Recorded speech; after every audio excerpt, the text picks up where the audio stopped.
నమస్కారం, welcome to జనం కోసం జర్నలిజం న్యూస్. ప్రజల సంక్షేమ అభివృద్ధి లక్ష్యంగా కాంగ్రెస్ ప్రజా ప్రభుత్వం కృషి చేస్తుందని పరకాల శాసనసభ్యులు శ్రీ రేవూరి ప్రకాష్ రెడ్డి గారు అన్నారు. సంగం మండలం తీగరాజుపల్లి గ్రామంలో నూతనంగా ఏర్పాటు చేసిన ప్రజా గ్రంథాలయాన్ని పరకాల శాసనసభ్యులు శ్రీ రేవూరి ప్రకాష్ రెడ్డి గారు రాష్ట్ర గ్రంథాలయ సంస్థ చైర్మన్ ఎండి రియాజ్ గారు ప్రారంభించారు.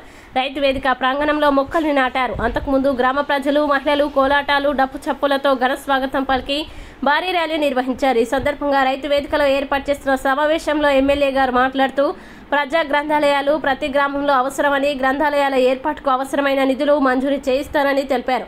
ప్రస్తుతం గ్రామాల్లో ఉన్న ప్రభుత్వ పాఠశాలలో గ్రంథాలయాల ఏర్పాటుకు ఒక గదిని కేటాయించాలన్నారు.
దాని వాస్తవాలు తెలుసుకోవాలి అని చెప్పి కూడా తహసీల్దార్ని ఆదేశించడం, తహసీల్దార్ గారు కూడా సర్వే చేయడం జరిగింది.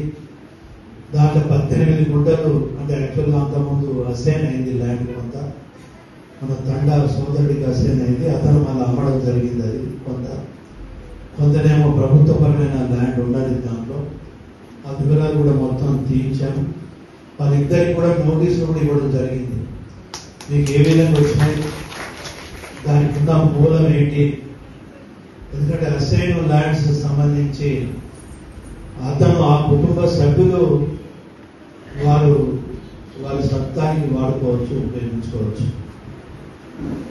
ప్రభుత్వ అవసరాలు ఉన్నప్పుడు అసైన్ క్యాన్సిల్ కూడా చేయవచ్చు. కానీ ఇంకోరికి అమ్ముకోవడానికి వీలు లేదు వాస్తవంగా. అందులోంచి ఆ పూర్తి వివరాలు కూడా తీస్తున్నాం. అదే కాకుండా కొందరి జీవనోపాధి గురించి కూడా చుట్టూ డబ్బాలు వేసుకొని చిన్న చిన్న షాపులు వేసుకొని బతుకుతున్నారని చెప్పి నా దృష్టికి వచ్చారు.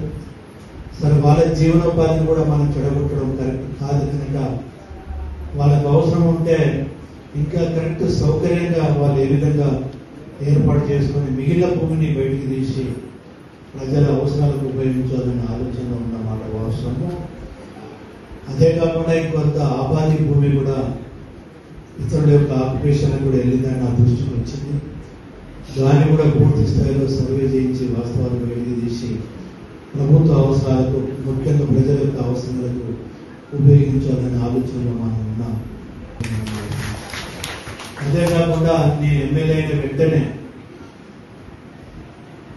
రెవెన్యూ అధికారులకు, ఆర్టీఓ గారిని, తహసీల్దార్లను కూర్చోబెట్టుకొని ఎక్కడెక్కడ ప్రభుత్వ భూములు ఉన్నాయి, ఎవరి ఆధీనంలో ఉన్నాయి కూడా పూర్తి సమాచారాన్ని కూడా మనం సేకరించడం జరిగింది. ఎందుకంటే ఇవాళ ప్రజల అవసరానికి భూమి అవసరం ఉంది.